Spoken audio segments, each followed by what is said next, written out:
Is getting a good night's sleep a challenge for you? More and more people are having trouble sleeping, and this impacts not only our energy levels, but our weight.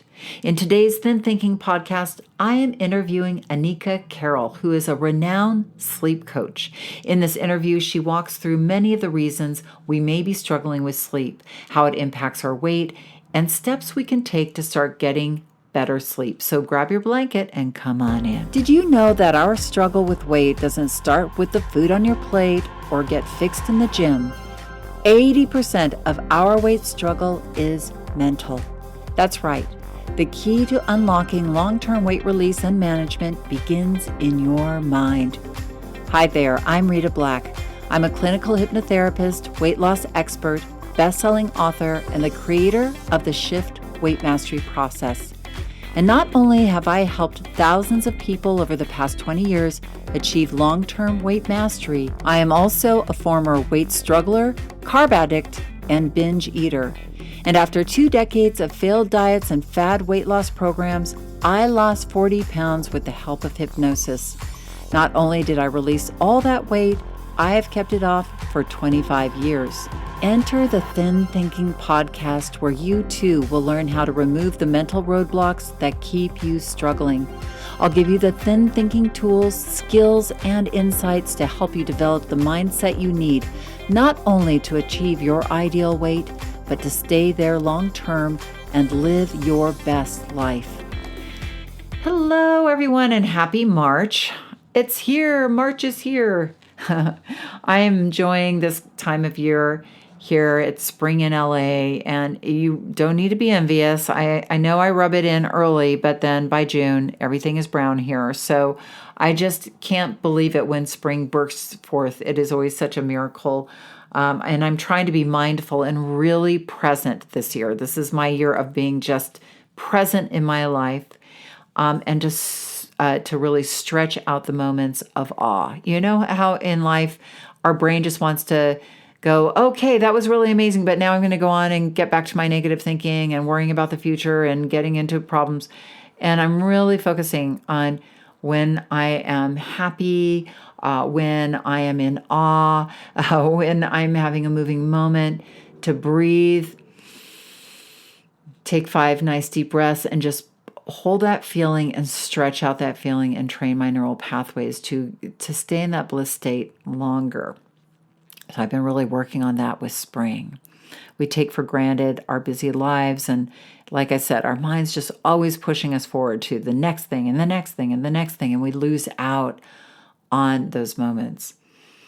So if you've been struggling with sleep, as many of my clients and students have, I'm excited to introduce our next guest, Annika Carrol. Annika Carrol is the CEO of Sleep Like a Boss, an international network of sleep coaches who help insomniacs who want to sleep but can't. Sleep Like a Boss has been featured in media outlets such as Forbes, National Geographic, Huffington Post, and others. Annika is a former HR manager and special needs mom who has recovered from burnout and anxiety twice in the last 5 years. She was a type A stress addict who rode on an adrenaline and cortisol for years, ignoring her body's signals like a pro. Today, she helps ambitious women as a sleep and health coach to get their energy and sleep back and avoid burnout. Hello, Annika Carrol. Welcome to Thin Thinking. We're really excited to have you on today. I am such a big fan of sleep.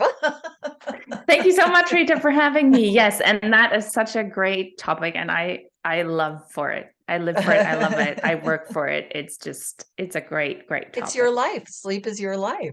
It is. So tell us, because I think a lot of people, I'm certainly fascinated that you are a sleep coach. Like, what is that? Like, what is a sleep coach? How do you tell me all about that? Yeah, I think a lot of people might know sleep coaches from the pediatric side, that you can start sleep training babies, and that is how some people have heard about sleep coaches, but there are adult sleep coaches. And we all work a little differently in our approaches, but what do? We basically help people who want to sleep but can't. right? Because Mm. a lot of people actually struggle with sleep. For some of them, it might be more of a short-term thing. For some people, it really manifests over time. And this could be years, this could be decades. I work with people who haven't slept sometimes 20, 30, 40 years is my longest client right now. And there Wow. are sleep coaches who look at purely the mental part of why can I not sleep? Do I suffer from anxiety? Do I have depression? Um, do I really get this? I hit the pillow and I'm bright awake and I'm just so anxious and I can't fall asleep, or I wake up in the middle of the night and can't fall back asleep. There are coaches who just address that with what it's called cognitive behavioral therapy for insomnia. And then there are other coaches like myself who look at, yes, that mental part to sleep, because Mhm. mental stress is a huge component of it, but also the physical parts that might be underlying why people can't sleep, because there could be Mhm. physiological reasons why people can't sleep. So yeah, we're basically all there to help people address their insomnia and help them really get a good night's rest so they have energy throughout the day. Right. So in essence, you're helping them get physically aligned and mentally aligned so that they can sleep through the night on a regular basis. Yes. Okay, cool. Well, how did you get into this? Like, how does a person get into being a sleep coach? What's your sleep story? Yeah, it's funny.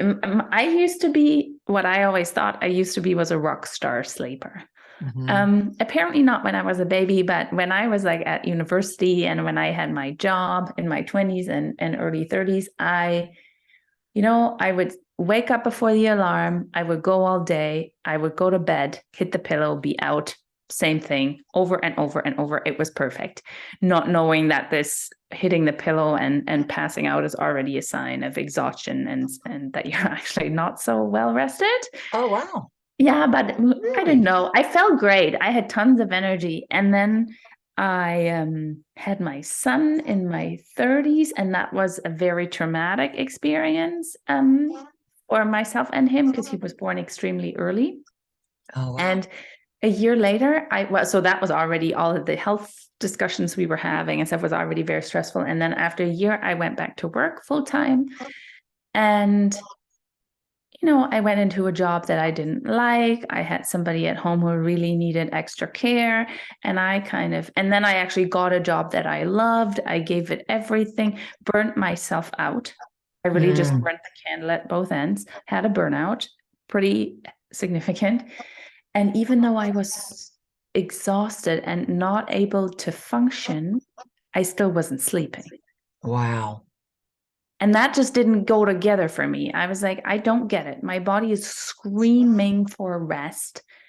And yes, I'd fall asleep at night, okay, but I was up at 1 every morning till 4 o'clock, sometimes longer. Mm. And I just wasn't getting the rest that I needed. And I went to the doctors, of course. No, and they were pretty thorough, I have to say. No, it's all good. Like there's nothing there. I went to see a naturopath. She started finding a few things that she helped me with, which made me feel better. Then we moved to Canada, which was a big change, of course. That kind of put me in a second burnout, went through that whole sleep phase again. And then I started working with a functional practitioner. And she was like, yeah, we're going to run a few tests. We're going to see what's going on. We're going to get the big picture and we're going to fix this. And I didn't approach her because of the sleep. I approached her because of hormonal imbalances that I was experiencing. Like my periods Oh, were changing and everything. And she was like a hormone expert. So I went that route with her and my sleep improved and I felt amazing.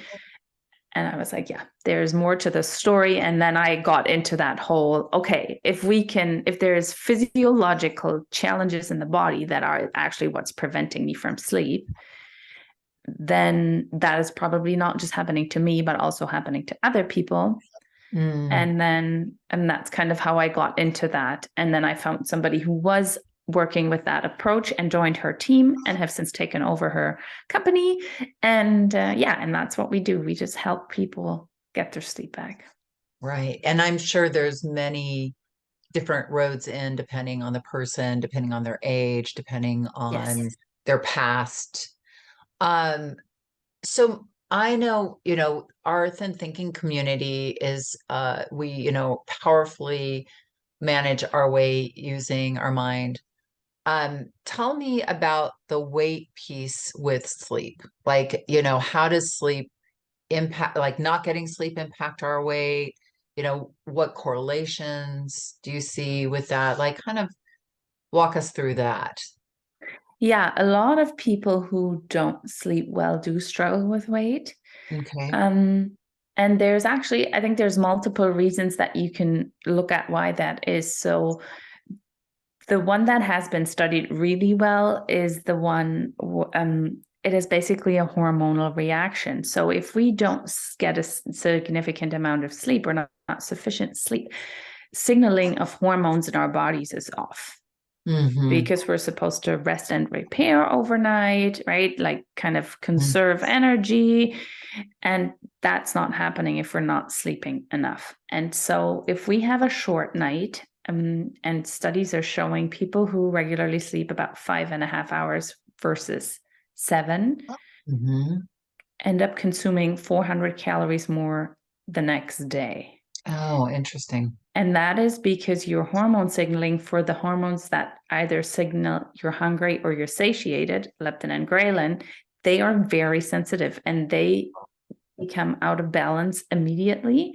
And a lot of people probably have had this. If you've had a short night the next day, even if you work really hard on eating healthily, you just gravitate towards the carbs, Right. The the quick energy. muffin, the quick energy, because that's exactly what it is. It's the body needs energy because it didn't rest.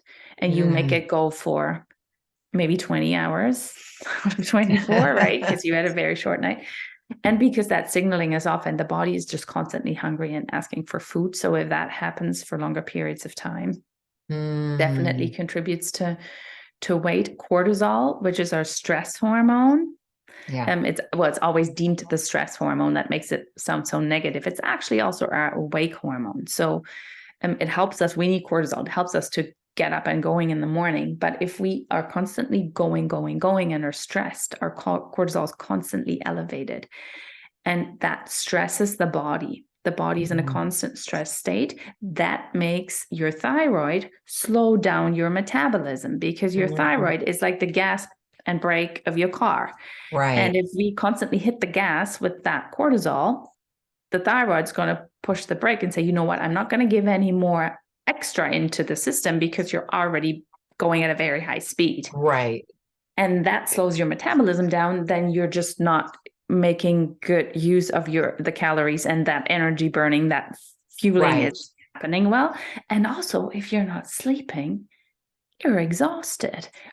Are you energetic enough to exercise? Like I know the time when I didn't sleep well, and they were like, "What'd be really important for you to start like exercising?" I'm like, I don't even know how. I'm just on the floor. I just don't feel like it. I don't have the energy. I don't have the motivation. Right. That is, I think, another thing that then longer term really starts um to hurt people actually. Yes, absolutely. Wow, that's fascinating. So do you see that are your when they start to get more regular rest that they are able to make better choices, get healthier exercise. So they are putting all those pieces of the puzzle together.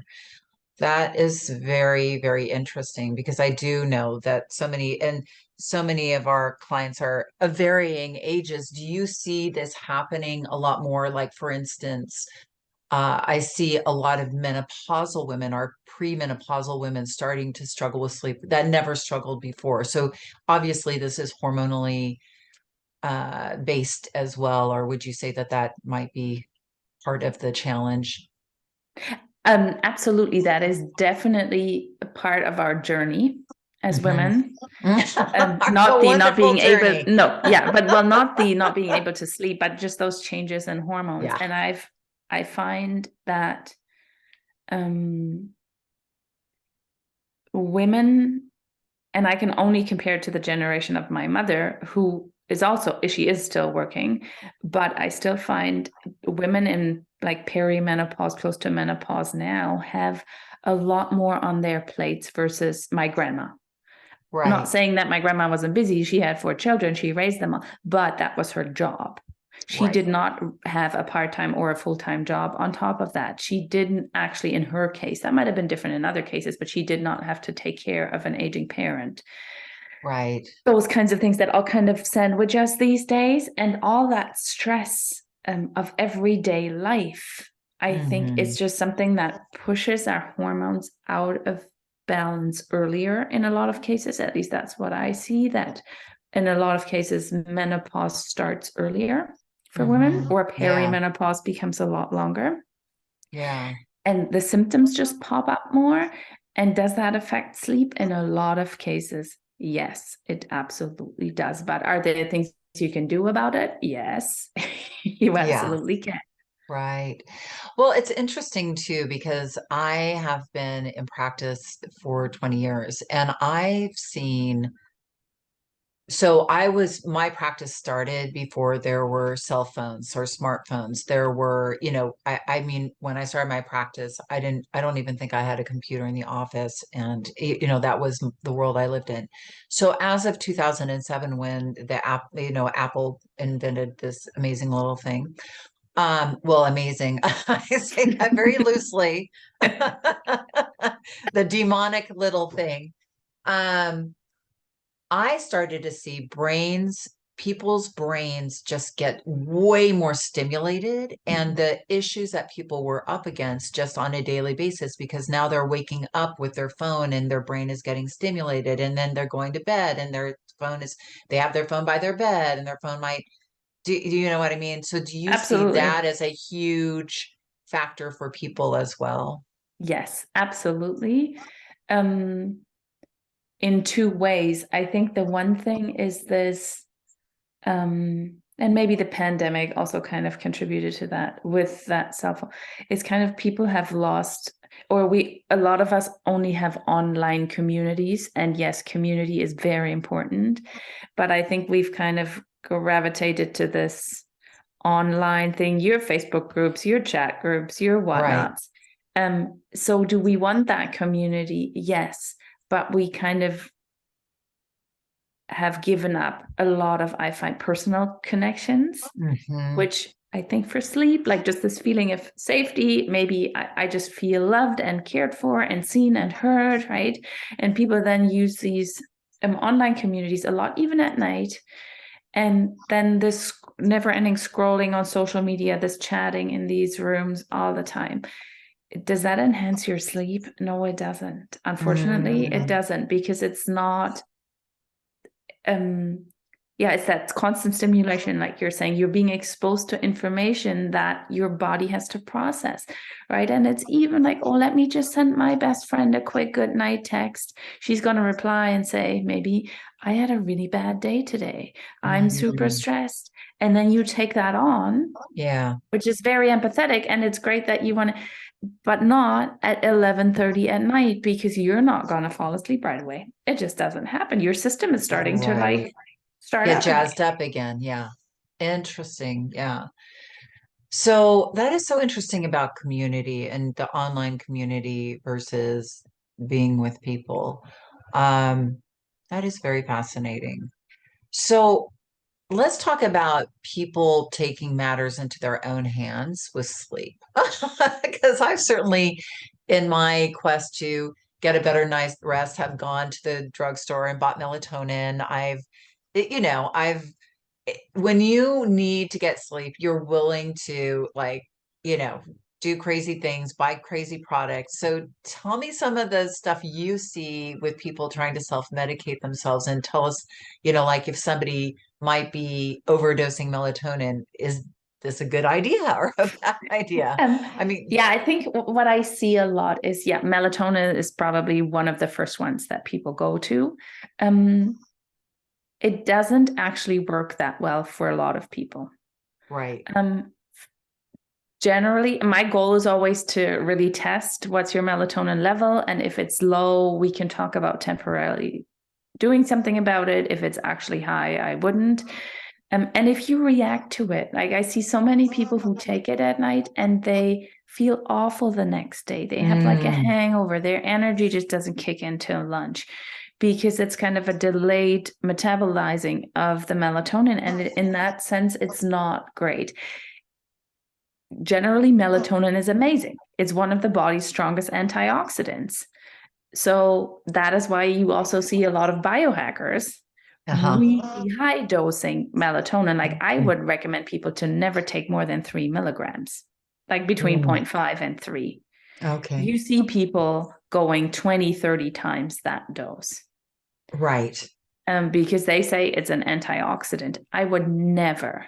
There's no long-term study that tells you that this is a good idea. Right. Like longer-term general melatonin studies are out there. There was always a discussion, your pineal gland is going to downregulate if you take melatonin for too long and your self-production's going down. There's just studies out that say this is not true. They're relatively new, but they say that's been proven wrong. So I wouldn't be scared of that. If that's something that you want to take at a low dose and it helps you, great. It's a Band-Aid, but it works. If it does make you feel groggy the next day, then it's probably not the right tool for you. Other things I see people take, of course, magnesium, which I'm generally a fan of. A lot of us are magnesium deficient. You just have to take the right forms and you have to take the right doses, and the right doses really depend a bit on your age, your weight. But those are things that I cannot recommend to anybody I'm not working with because they're definitely significantly above the recommended daily amounts. And those are great. That's what you can buy, and that's when you can self-medicate, supplement for yourself. However, I think what people never know, and that is really important, these daily recommended values you see on nutrition facts, on supplements, that is to not cause deficiencies. So if I'm already deficient because I'm super stressed, I don't eat very magnesium-rich foods. Our soils are depleted anyhow. There isn't that much magnesium in food. Stress burns through magnesium like crazy. If I'm not, if I'm then supplementing into a deficiency already, that will help a little, but it probably won't get you out of the deficiency. But it is a legitimate tool. Also, if people just want to take an Epsom salt bath at night, it's more for detox. Like it's a magnesium type. It's more for detox, but it is like a calming ritual and it does help the body relax. So even something like that, that's very non-invasive, really helps. For a lot of people, it doesn't for everybody. It's just everybody's different, right? And everybody has underlying different reasons why they can't sleep. So things like valerian can work well for some people, don't work well for others. Ashwagandha, one of those adaptogens that people love. I have several clients who are like, you know what, everybody's been telling me to go on ashwagandha and it actually makes me wake up. It really, you're either in the camp where it works or you're in the camp where it has a counterpart. And it's just physiology is different. Everybody reacts differently. And then some things just really don't work for some people while they work very well for others. Right.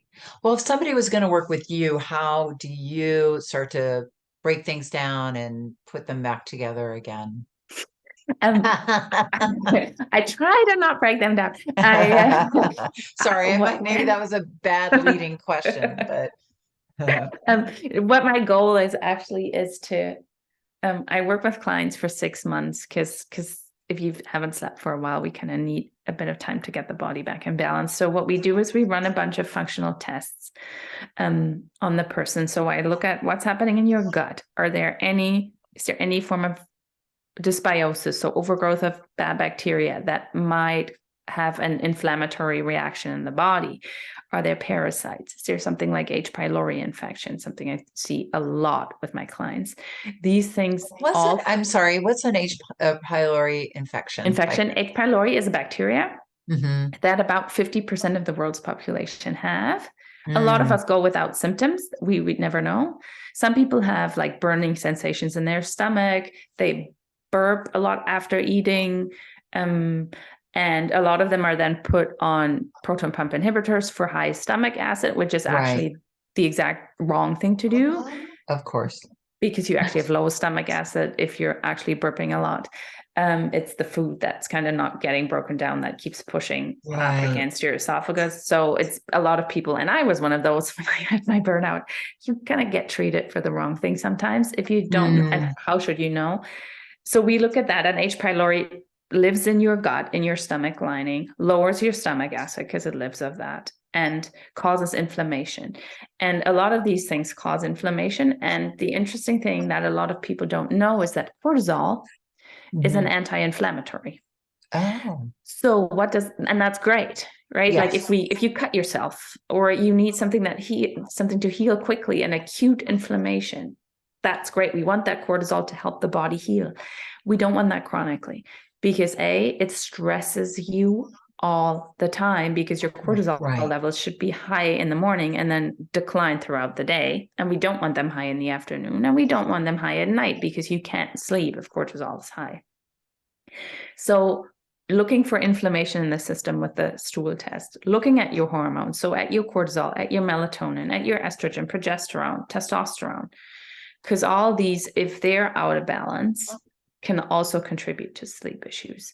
And then I look at people's thyroid health. I look at people's minerals and heavy metals, because if we have something like mercury or lead or something in there that we have accumulated, also doesn't help with sleep, because the body is constantly trying to detoxify. That probably overburdens the liver at some point. And if the liver doesn't get extra support, you can also wake up the classics 2 to 4 in the mornings, people. Yes. Yeah. So we look at all that. And then my goal generally is to get people more energy within a few weeks by looking at, how are you eating? What are you eating? When are you eating? How are you exposing yourself to light and darkness? Are you moving? Like some basic stuff, so they have more energy. And then we address the sleep. Right. Through protocols and supplementation, through lifestyle changes, and through really also working on mindset. Do you believe in going to bed at the same time and waking up, like sleep schedule as well, just like a baby? Yes. And the reason for that is that we are cyclic humans are cyclic beings. And women even more, our cycles are shorter than men's. Like we have we have another cycle, right? Men are basically like day and night, maybe like an annual cycle or a seasonal cycle, but we also have our hormonal cycle in there. So we're more, in that regard, we're more complex. And our hormones or enzymes, anything that helps with digestion and mood and all those things, get excreted in a rhythm. It's called a circadian rhythm, our sleep-wake cycle. And those signals that we get from the light that tell our body, oh, it's daytime, I need to digest, I need to make energy, I need to whatever I need to do, depend on light. And then when it's dark, the body has another program that it runs. And it really likes that to be in a well-oiled machine. And if we keep changing the shift times, then the kind of well-oiled machine is all over the place. And the body really doesn't function well with that. So if you can, and I understand people sometimes on the weekends, they want to sleep in, which is mostly because we didn't sleep enough during the week. Right. So we're trying to catch up. But if we can get to a reasonably consistent sleep schedule, where I would say don't fluctuate for more than an hour in your 7-day period, try to go to bed at the same time or within 15, 30 minutes. So no staying up and watching, binge watching Netflix. Binge watching that's always the big problem. I know. But that is one of those things. And then what and then what are you watching? Like sometimes it's like most of us, like there's some good stuff there. Like some of those things are good, but they are also very exciting. Yeah. And then it's 1 a.m. because I binged watched, but I just watched something that is not super mellow. So you're not going to hit that pillow and sleep because you're still processing all that information, right? And whoops, there we have it, 2:30. It just happens. And that's the thing. That's really a thing. Record it, watch it the next day, break it into sections. Yeah. No, it's really not helpful. you have to kind of take a step back from your life. And really, I can see that this is like an overhaul of your choices, decisions, the way you take care of yourself. It's not just about sleep, it's about resetting, self-care, and making certain things a priority that maybe weren't before. Exactly, because sleep is so fundamental, but it is so impacted by everything we do. Mm-hmm. It just all kind of goes together. Like we haven't evolved from the caveman times faster than our lifestyle has, right? The technology, the light, the noise, the hectic around us just is not what our bodies are made to do well under at this point. We just haven't. Evolution just hasn't been that quick. I have a quick question for you. This might be a little off topic, but because I know the general rule of thumb is get those 8 hours or 7 hours. Like, would you say 8 hours is premium optimal or 7 hours, or is it more the quality of the sleep that is the most important part? I think it's both. There's a big discussion in the sleep world, right? You have the people who are like, you need a minimum of 8 hours every night. Then there are people who say it's only about the quality. Make sure you get your deep sleep and you get your REM sleep and you get all the sleep phases and at least 20% REM. You know, I think there's truth in everything. Right. I think and it is individual. There are people who do very well on 7.5 hours. There are people who need 8.5 to 9. It's very individual. Do we do well on 6 hours long term? I don't believe that is the case. Does everybody need 8 hours? I don't think that's the case either. But to me, it's this: if you can fall asleep and wake up without an alarm, ideally, and make it through the day on okay energy, then you know that you're getting enough sleep. Okay. What about naps? What do you think about naps? Are naps a bad idea, good idea? I love them. I think they're a great idea. Me too. I'm glad you like them. You just have to do, I think you just have to do them right. Okay. And especially people who struggle with sleep, I often suggest them and they're like, but I learned I have to build this sleep pressure. Like I have to get really tired so that I can actually sleep. And doesn't that take away sleep pressure? Yes, but it also puts the body into a relaxed state and the body gets this feeling of, oh, I'm safe, I can sleep, it's all good. And it kind of relearns that through that. So I suggest people nap is if you're just a bit tired and you're like, oh, I could really use a nap today, have a power nap. So 10 to 20 minutes, set an alarm.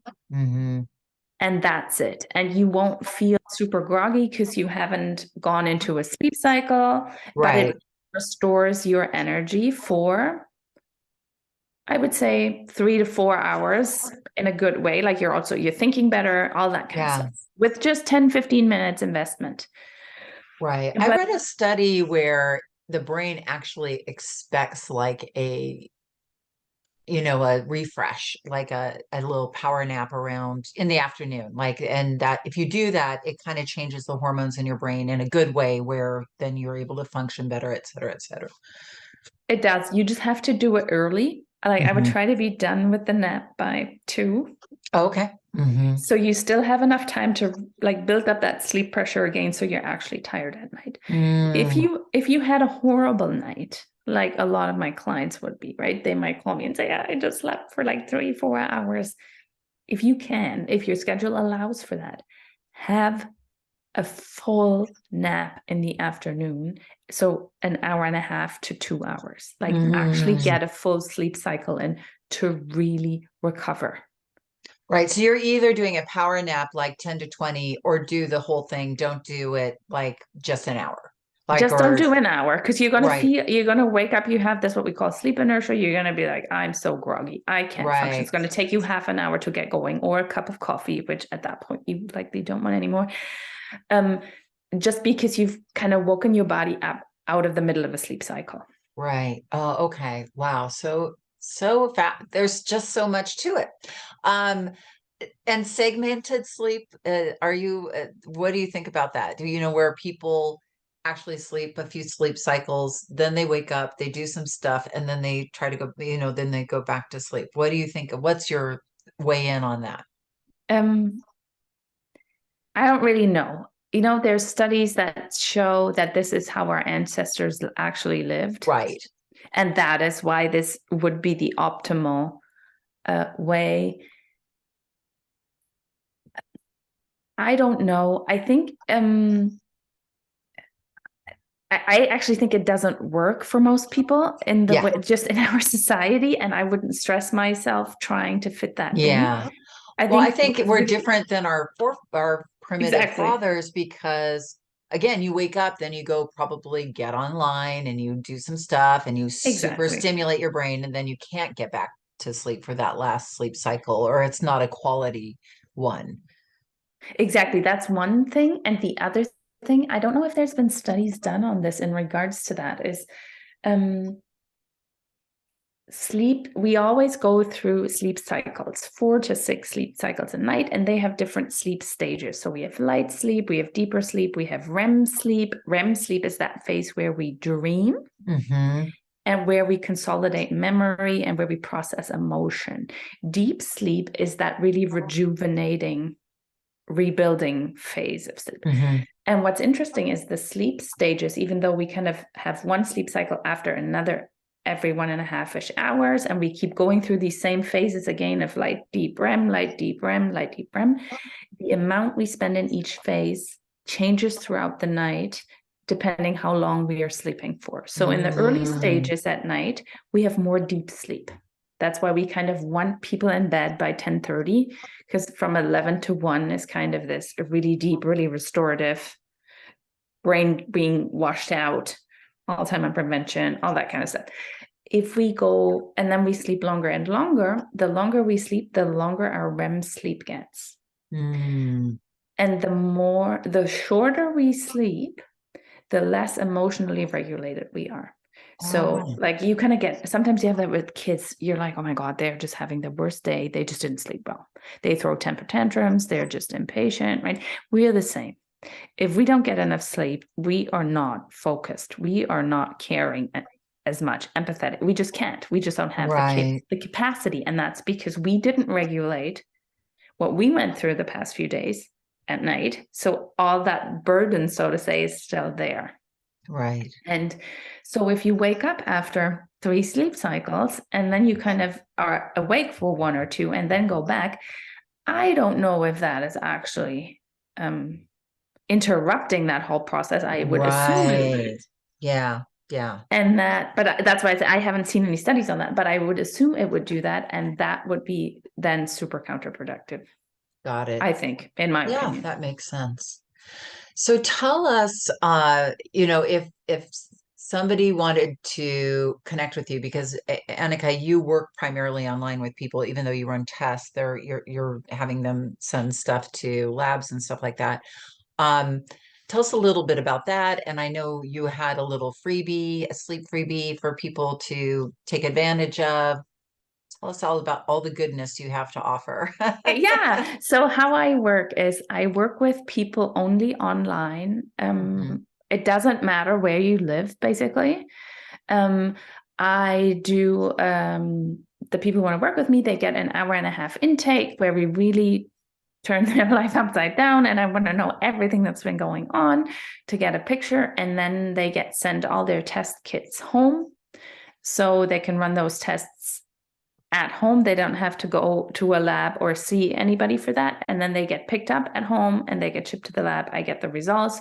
And then we have regular calls within that 6-month period that I work with people with, where we go through the results, we go through a protocol that I would suggest for them, and where we have frequent touch basis to see how is it going, how's your sleep, how's your energy, what's improving, everything else. We're looking at digestion, hormones, whatnot, and also then work on stress management, mindfulness, helping the person deal with things that might be interfering with their sleep right now. And people also get my phone number, so they get text message support the entire time, Monday through Fridays, that if things come up, and that always happens, that they don't have to wait for next appointment, but that I'm there in their back pocket and that I can help and take stress out of things, of changes, because we're making changes, right? Like you said, you're kind of like looking at your lifestyle and you're addressing a lot of different moving pieces. And yeah, change can be triggering some resistance or some anxiety or things, right? So, and then I'm just there for people to guide them through the process. Oh, amazing. That is great. So, Annika, your information and details how to get in touch with you will be in the show notes. And tell us about the freebie you have for people to take advantage of as well. Absolutely. I was just going to say to get a little piece of Annika, to get a nap-sized version. An nap-sized version. So what I would love for people to do, I would invite you to go and play the game of sleep with us. So that is, it is actually a little game you can download, and it gives you 15 super easy to implement tips for better sleep. They are all free. Yes, they're all free. And you can do them all, and you can kind of see how well you're doing already. What scores are you getting? And then what are things that you might consider for yourself doing and optimizing a little, so you can start tweaking your sleep. Wow. Without hopefully seeing somebody of us. But if that doesn't work, then like if you're doing all those things, then it might be a good idea to reach out to somebody to see what's going on. Okay. Well, this has been really informative. Thank you so much. And I hope that we can have you back to talk about sleep more, the second sleep cycle. Absolutely. Well, thank you for your time and your expertise, Annika. This has been amazing. Thank you so much, Rita. Thank you. It's been a joy. All right. Thank you, Annika, for joining us. And don't forget to grab her free sleep game, which is available in the show notes. Wow, I feel ready for a nap now. And while you're at it, leave us a review and send us the photo. I will send you a coupon to go into the Shift store and pick up a free weight loss download, hypnosis download of your choice. So send us that screenshot to Rita@shiftweightmastery.com. Have an amazing week, and remember that the key, and probably the only key, to unlocking the door of the weight struggle is inside you. So keep listening and find it. If you want to dive deeper into the mindset of long-term weight release, head on over to www.shiftweightmastery.com. That's www.shiftweightmastery.com, where you'll find numerous tools and resources to help you unlock your mind for permanent weight release, tips, strategies, and more. And be sure to check the show notes to learn more about my book, From Fat to Thin Thinking, Unlock Your Mind for Permanent Weight Loss.